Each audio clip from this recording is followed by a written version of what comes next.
Assalamualaikum warahmatullahi wabarakatuh. Saya Leda Letisa Luas, kelas 2 Agama Madrasah Al-Yalfa. Saya ingin menjelaskan tentang sejarah Sayyidina Ali bin Abi Thalib radhiyallahu anhu. Sayyidina Ali lahir di kota Mekah, yang lahir pada tanggal 13 Rajab atau 600 Masehi. Ia lahir dari pasangan Abu Thalib bin Abdul Muthalib dan Fatimah binti Asad. Ia dikenal sebagai orang cerdas, teguh, tegas, dan pemberani. Pada masa Khalifah Sayyidina Ali bin Abi Thalib banyak sekali peperangan, yaitu seperti perang Unta atau perang Jamal, perang Siffin, dan perang Nahrawan. Perang yang pertama kali terjadi adalah perang Jamal atau perang Unta, dipimpin oleh Aisyah, Tolha, dan Zubair.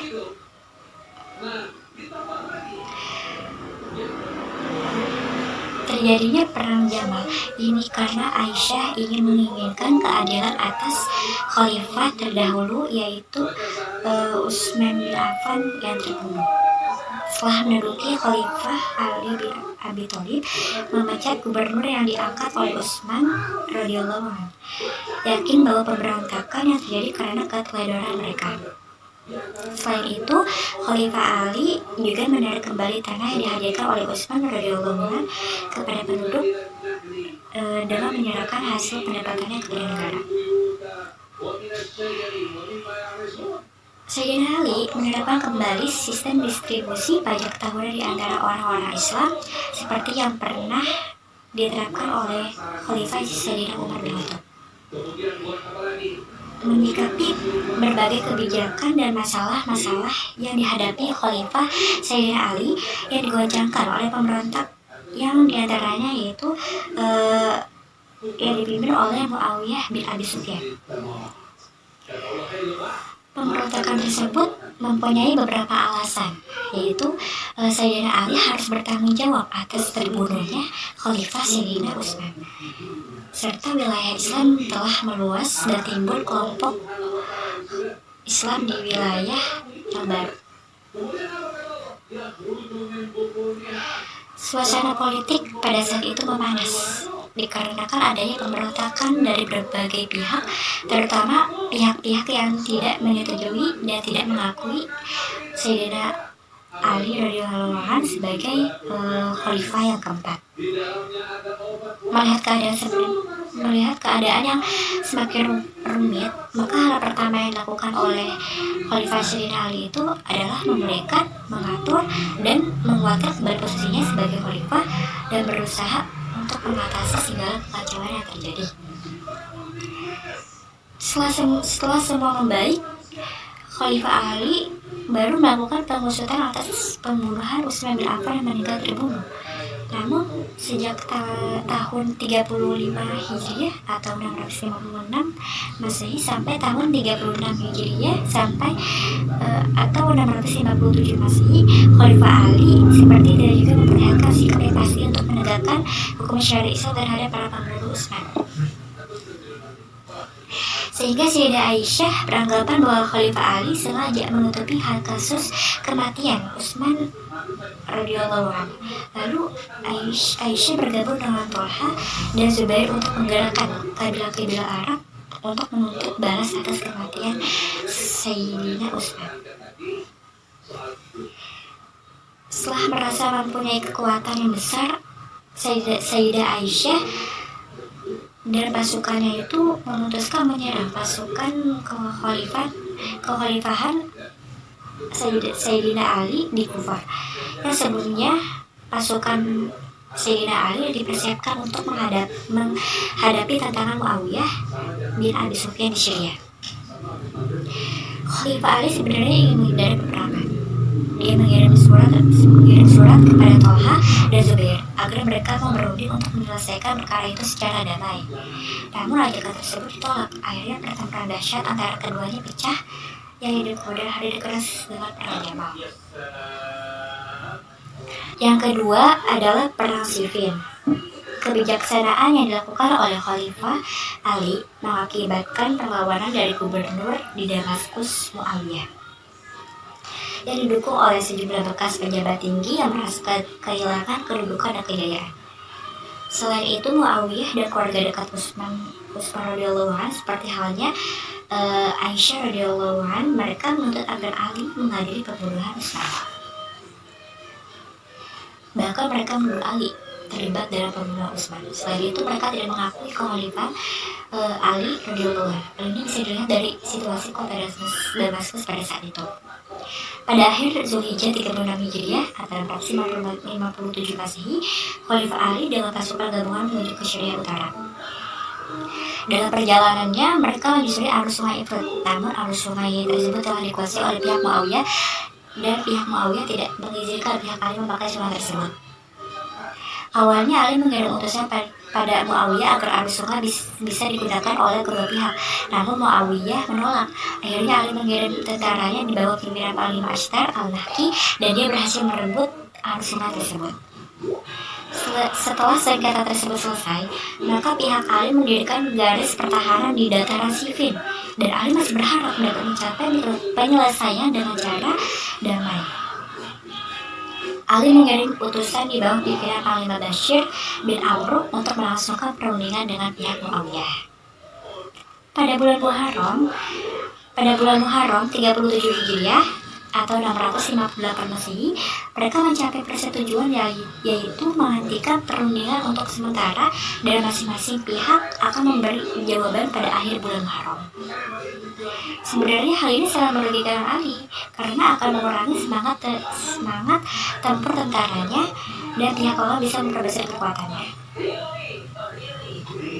Pada bulan Safar 37 Hijriah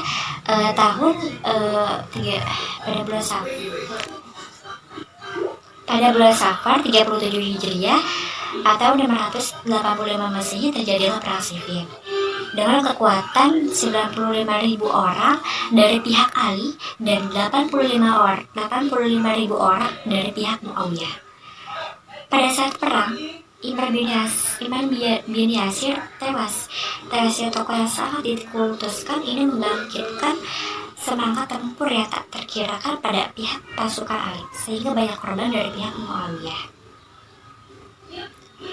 Pada saat terdesak itulah pihak Muawiyah, Amr bin As memerintahkan mengangkat al-Musaf pada ujung tombak dan bersuruh untuk bertahkim atau persetujuan antara dua pihak yang berselisih yang sesuai dengan kitabullah. Namun pada saat itu Khalifah Ali memerintahkan untuk tetap berperang karena dia tahu hanya tipu muslihat musuh. Akan tetapi sebagian besar tentaranya berhenti berperang dan berkata jika mereka telah bertahkim kepada kitabullah, apakah pantas untuk tidak menerimanya. Bahkan di antara panglima pasukan Mus'ar bin Fuka At-Tamimi mengancam, "Hai Ali, mari berserah kepada kitabullah. Jika Anda menolak, maka kami akan berbuat terhadap Anda seperti apa yang kami perbuat pada Utsman." Akhirnya Ali terpaksa tunduk karena menghadapi orang-orang sendiri. Sejarah mencatat korban yang tewas dalam perang ini 35.000 orang dari pihak Ali dan 45.000 orang dari pihak Muawiyah. Perangan ini diakhiri dengan tahkim, arbitrasi, akan tapi hal itu tidak dapat menyelesaikan masalah, bahkan menyebabkan terpecahnya umat Islam menjadi 3 golongan. Di antara golongan itu adalah golongan Ali, pengikut Muawiyah, dan Khawarij, orang-orang yang keluar dari golongan Ali. Akibatnya di ujung masa pemerintahan Ali, umat Islam terpecah menjadi 3 kekuatan politik. Yang ketiga, perang Nahrawan. Setelah terjadi tahkim, sebagian tentara Ali tidak terima dengan sikap Ali yang menerima arbitrasi persetujuan damai. Karena itulah mereka keluar dari pihak Ali yang selanjutnya dikenal dengan nama Khawarij. Pihak Khawarij berkesimpulan bahwa Muawiyah dan Amr bin As beserta pengikutnya adalah kelompok kufur karena telah mempermainkan nama Allah dan kitab Allah dalam perang Siffin. Maka mereka wajib dibasmi. Mereka juga menganggap bahwa Ali dan pihak-pihak yang telah diperjuangkan, padahal banyak korban yang jatuh dan dan membelanya. Untuk itu Ali telah dianggap melakukan dosa besar. Mereka juga menganggap yang membenarkan pembentukan majelis tahkim adalah mengembangkan bid'ah dan membasmi kaum bid'ah adalah kewajiban setiap muslim. Pemuka kelompok ini adalah Abdullah bin Wahab Ar-Rasibi.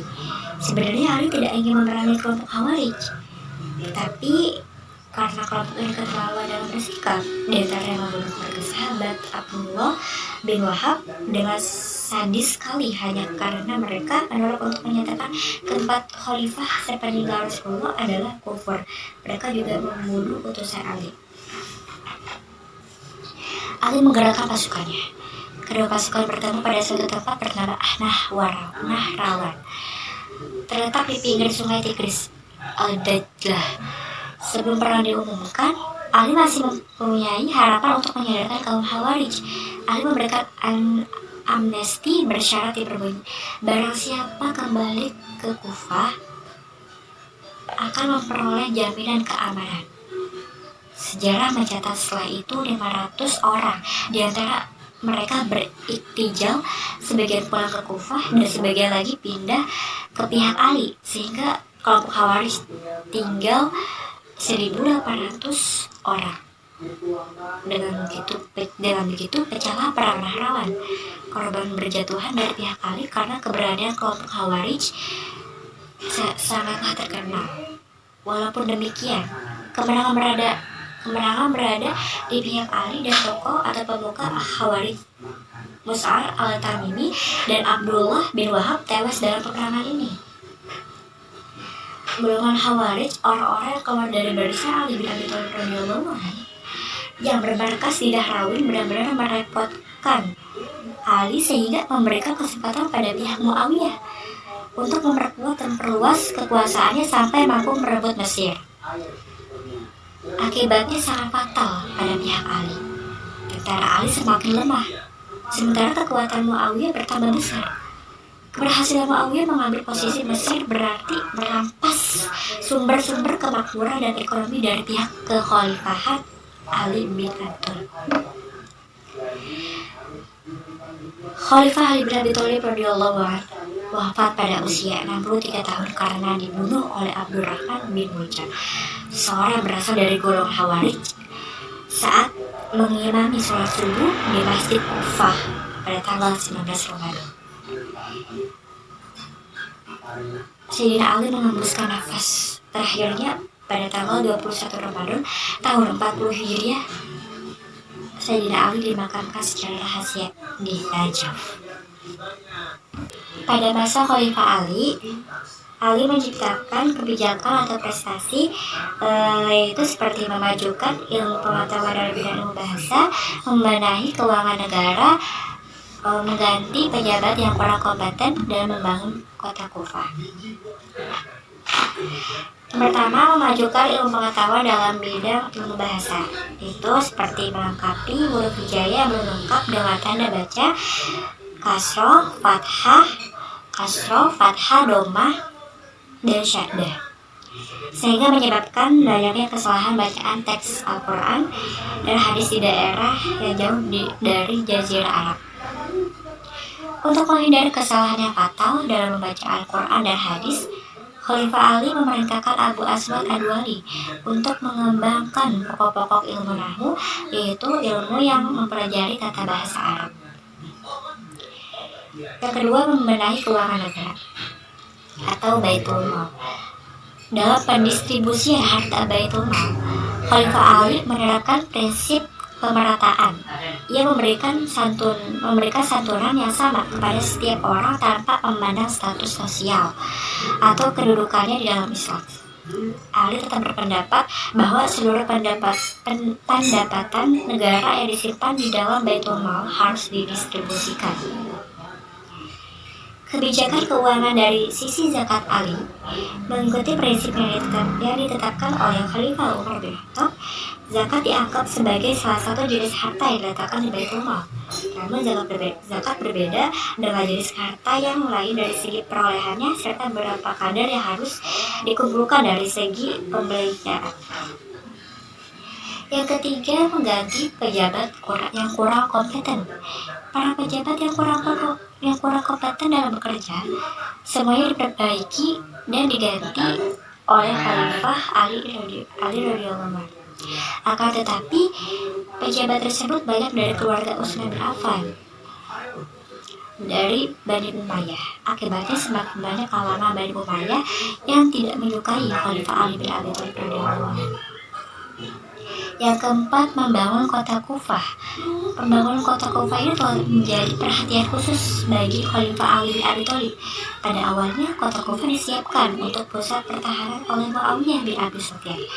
Akan tetapi, kota Kufah kemudian berkembang menjadi pusat ilmu tafsir, ilmu hadis, ilmu nahwu, dan ilmu pengetahuan lainnya. Perselisihan antar pendukung Khalifah Ali bin Abi Thalib dan Muawiyah bin Abi Sufyan menjadi sebab utama berakhirnya pemerintahan Islam di bawah Khulafaur Rasyidin. Itulah sejarah Sayyidina Ali bin Abi Thalib radhiyallahu anhu. Maaf bila ada salah kata. Terima kasih. Wassalamualaikum warahmatullahi wabarakatuh.